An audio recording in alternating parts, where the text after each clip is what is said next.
Life has been a string of tough breaks and a few lucky strikes. Losing my parents early hit me hard, like a sting that never quite goes away. But I got lucky when the elderly couple next door, the Parkers, took me in. They were the kindest souls you could imagine, treating me more like a granddaughter than a charity case. We weren't rich in money, but we were wealthy in love, and that's what mattered. Then, just as I was coming into my own, turning 18 and thinking about college, they died in a car accident. Just like that, I was on my own again.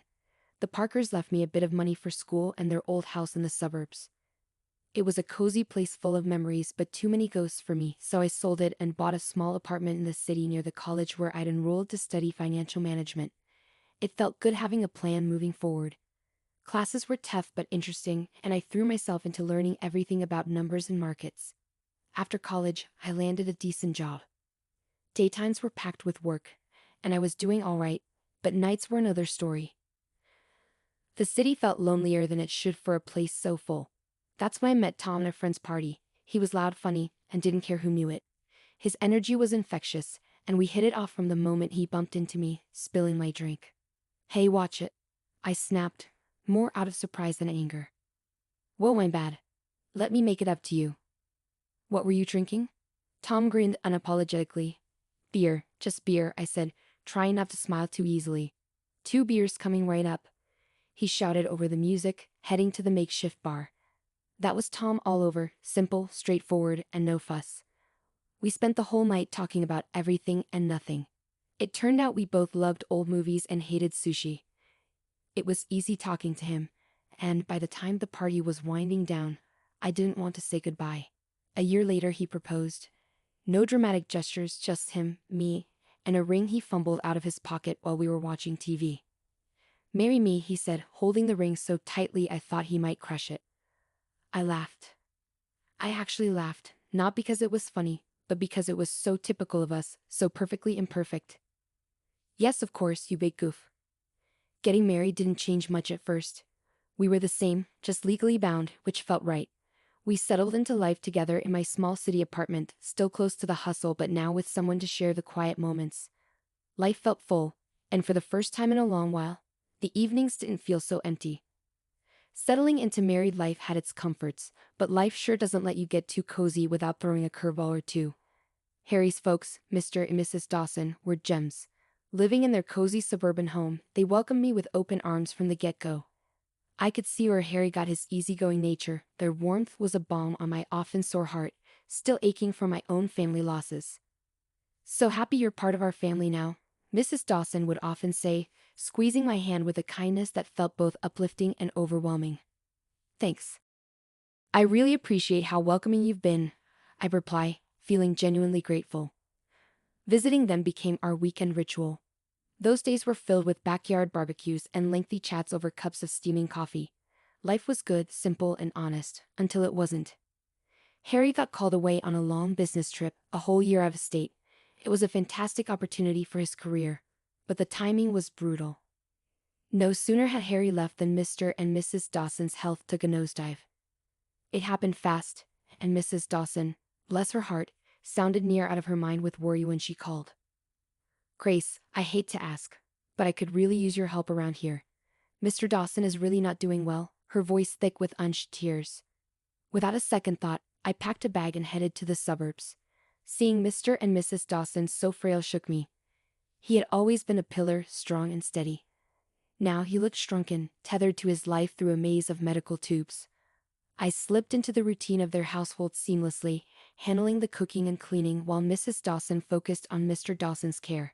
Evenings I spent sitting by Mr. and Mrs. Dawson's side, reading aloud his favorite classics, his eyes often fluttering closed long before I finished a chapter. "Thank you, Grace," he'd whisper on good days, his voice a shadow of his former robust tone. "It's my pleasure, really," I'd say, squeezing his hand, trying to offer comfort through simple touch. One quiet afternoon, Mrs. Dawson sat down at the kitchen table while I was chopping vegetables for dinner. She looked worn, older than her years. "Grace, I don't know how to say this, but we're in a bit of a bind," she began, nervously wringing her hands. "Mr. Dawson was the main earner, you know, and with him like this." I put down the knife, giving her my full attention.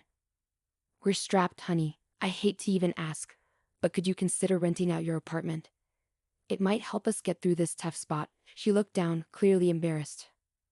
I didn't even hesitate. "Of course, Mrs. Dawson. I'll get on it right away," I said firmly, trying to ease her burden.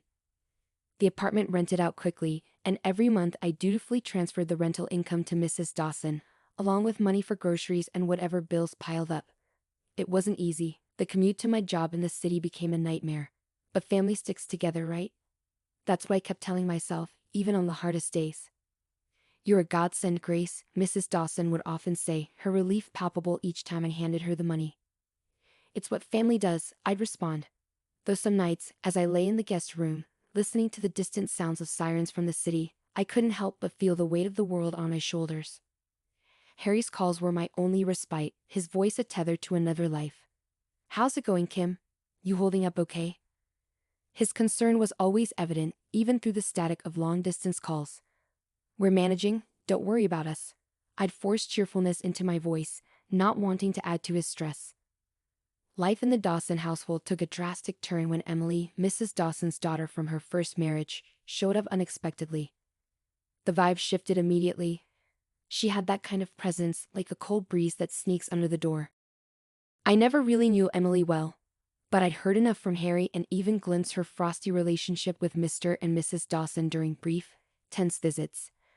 My days had already stretched thin, juggling long commutes to work and caring for Mr. and Mrs. Dawson, who was now bedridden and fading fast. Emily's arrival, however, added a whole new layer of tension.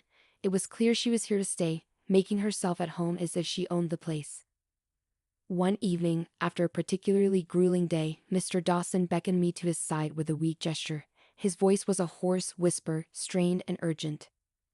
"Grace, you need to watch out for Emily. She's a very bad person," he said, the gravity in his tone pulling a knot tight in my stomach. "I understand, Mr. Dawson. I'll be careful, I promised, though I wasn't exactly sure what I was promising against." True to Mr. Dawson's warning, Emily wasted no time establishing her new regime. The first sign was when I found her in a kitchen one morning, her presence like a storm cloud over the breakfast nook.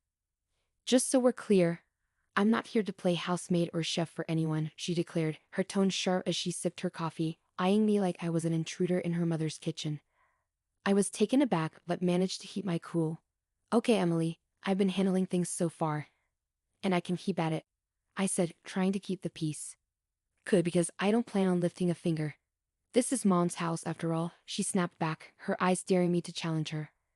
From that day on, Emily made sure her presence was felt, and not in a good way. She ordered takeout just for herself and her mother, leaving their empty boxes on the table for me to clean up. Her disdain wasn't subtle, and it stung. But I swallowed the bitterness because Mr. and Mrs. Dawson needed peace. "Grace, why don't you sit and eat with us tonight?" Mrs. Dawson asked one evening, a rare moment of old warmth in her voice.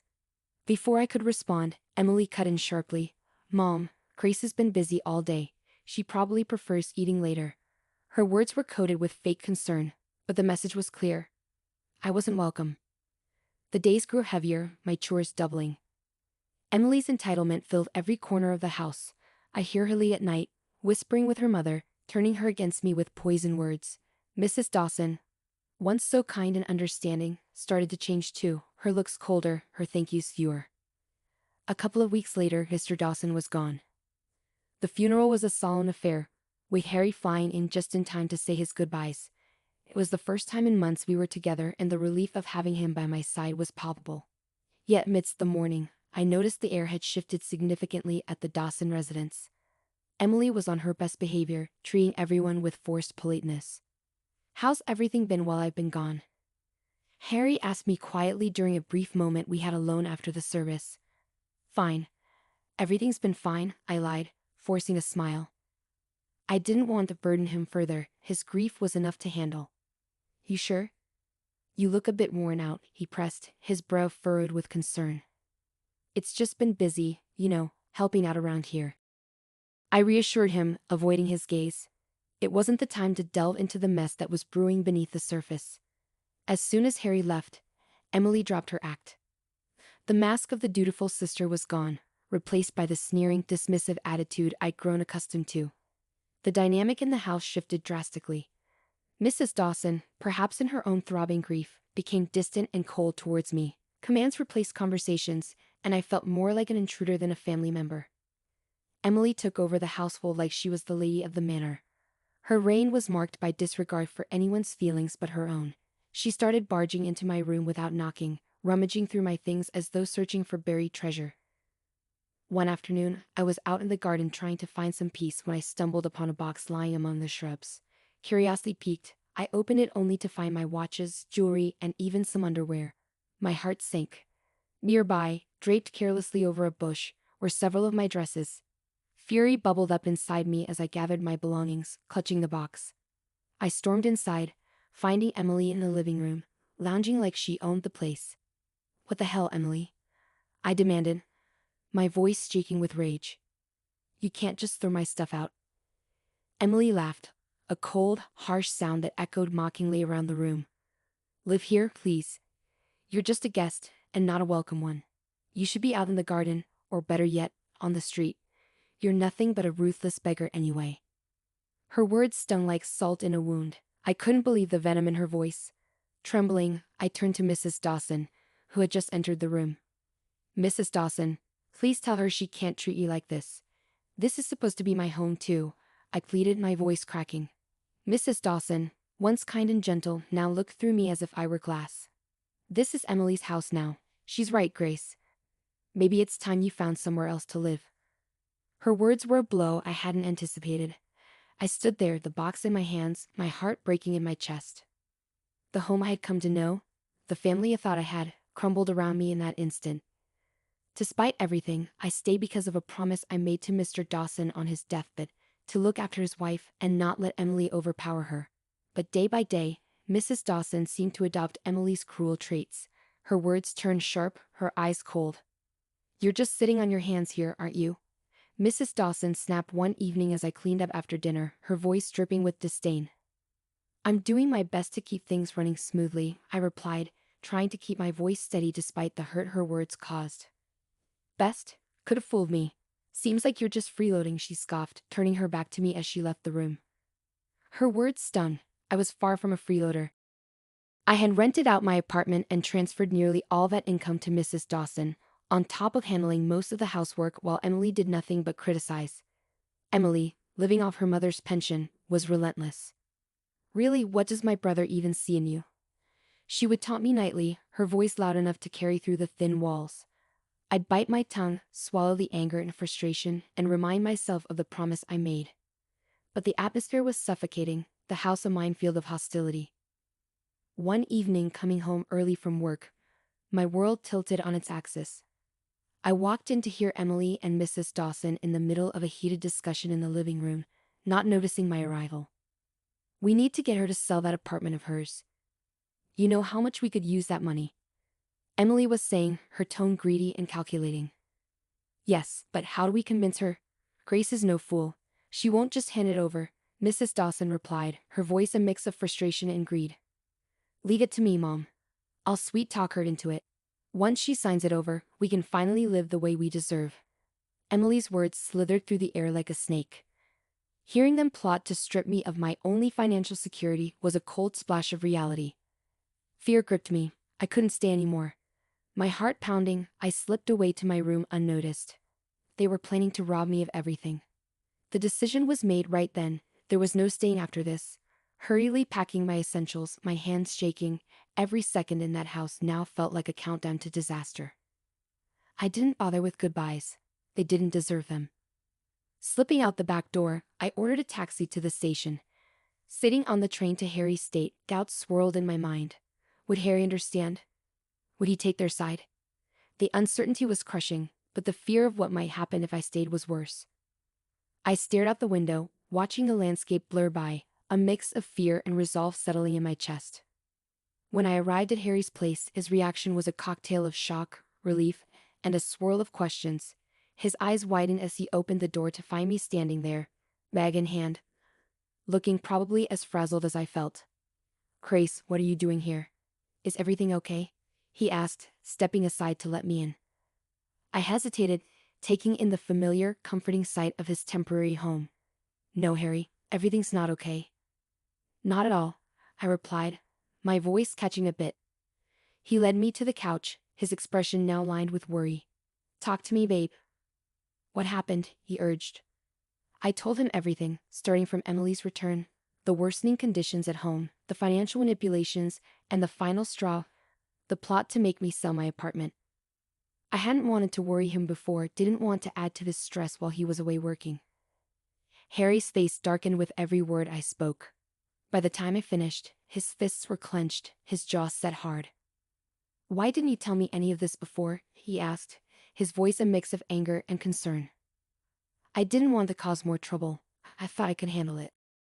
I admit, feeling foolish now, Grace. Damn it. You shouldn't have to handle anything like that alone, he exploded, standing up to pace the room. I can't believe my mom and Emily would treat you this way. He stopped and looked at me, his eyes intense. I'm not letting anyone treat my wife like that. No way, he declared, pulling out his phone. I watched, heart pounding, as he dialed his mother. The phone barely rang twice before she picked up. I couldn't hear her words, but the stiffness in Harry's shoulders told me enough. Mom, this has to stop. I know about everything, and I won't tolerate it. If Emily doesn't leave, and if you don't start treating Grace with respect, you can forget about us helping out anymore. No more money, no more nothing. Harry's voice was steel, not giving room for any argument. There was a brief, fiery exchange, then silence. Harry's hand tightened around the phone. Fine. If that's your choice, then you've made mine, he said finally and hung up. He turned to look at me, his expression softening. Looks like it's just us now, babe. That's all we need, he said, coming over to wrap me in his arms. I leaned into him, the safety of his embrace fortifying me against the whirlwind of emotions. Just us, I murmured, feeling the truth of his words. We were on our own now, but somehow that felt okay. Harry and I talked long into the night. We discussed practical things like my remote work arrangements and our financial plans without the extra drain of supporting his mother, Emily. It felt like we were laying the foundations for a new chapter. Just the two of us. Whatever happens, we're in this together. You and me against the world, right? Harry said with a determined grin. Right, I smiled back, feeling more confident with him by my side. Against the world.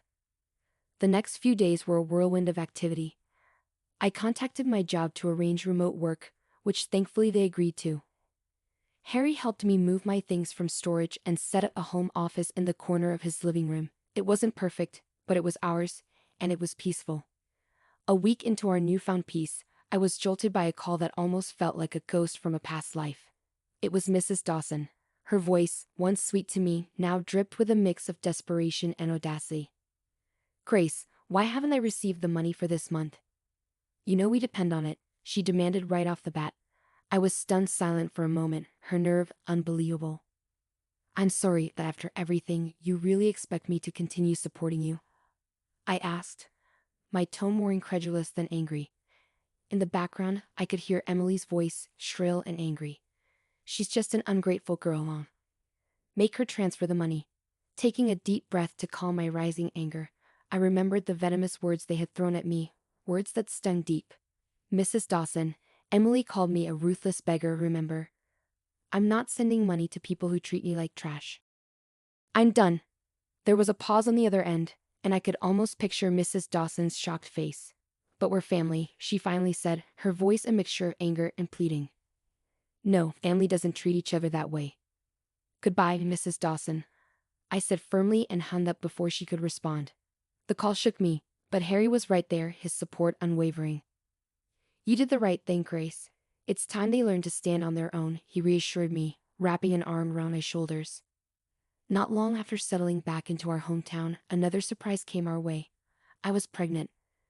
The news brought a joy we hadn't expected, and suddenly the future seemed filled with possibilities. We decided it was time to sell my apartment and buy a small house in the suburbs, a place near a good school where our child could grow up. As we were planning our move, another call came, again from Mrs. Dawson. Her tone was different this time, desperate, almost pitiful. Grace, I've made a mistake. Emily forced me to sell the house, took the money, and left me with nothing. Could I come and live with you and Harry? Her voice was shaky, pleading. The request stunned me. After everything, this was a test of my resolve. Mrs. Dawson, you chose this path when you sided with Emily against us. You could have chosen differently, I said, my voice steady despite the turmoil inside. I know. I know I've made mistakes, but you have a kind heart. Can't you forgive an old woman for her wrong choices? She implored. I sighed, feeling a pang of pity, but remembering the pain her choices had caused. I forgave you long ago, but that doesn't mean I can let you back into my life. You need to live with the consequences of your actions just as I have. I replied and ended the call. Then, with a resolute tap, I blocked her number. We moved forward with our plans, purchasing a quaint house with a little garden where our child could play. It was a lazy Sunday morning, the kind where you linger over coffee and the newspaper. I was flipping through the pages when a headline caught my eye. Local woman arrested for massive fraud scheme. There, staring back at me from the paper, was Emily, handcuffed and looking defeated. I couldn't help the mix of shock, and admittedly, a slight vindication that washed over me. Look at this, Harry. I called out, holding up the newspaper for him to see. It's Emily. She's been arrested for fraud. Harry took the newspaper, scanning the article with a serious expression. Wow. Can't say I'm surprised, but still, it's a lot to take in. Yeah, it is. But she made her choices, and now she's facing the consequences. I replied, feeling a closure I hadn't realized I needed. The news eventually drifted to us through friends that Mrs. Dawson was living in a tiny apartment, working 2 jobs to scrape by. Her pension wasn't enough to cover her living expenses and pay off the debt Emily had left her with. Did you hear about your mom? One of Harry's friends, Matt, brought it up one evening when they were over for a backyard barbecue. Yeah, I heard, Harry responded, flipping burgers on the grill. His voice held a trace of sadness but was tempered with resolve. She chose her path, Matt. It's tough, but that's how it is. Matt nodded, understanding the unspoken boundaries. You're right, man. Just thought you should know. The conversation shifted after that. The evening air filled with lighter topics of sports and work. Life had moved on, as so had we. The joy of our new life really crystallized when Mia came into the world. Becoming parents changed everything. It shifted our priorities, our dreams, and even healed some of the old wounds by filling them with new love. Can you believe she's ours? I whispered to Harry one night as we watched Mia sleeping peacefully in her crib. She's perfect, Grace, just perfect, Harry murmured back, his voice thick with emotion. We spent our days marveling at each little milestone Mia achieved, each smile, each giggle. She was our little miracle, and with her the hardships of the past seemed to recede, making room for new memories, better ones. Each day was simple but filled with little moments of joy that stitched a tapestry of a happy family life.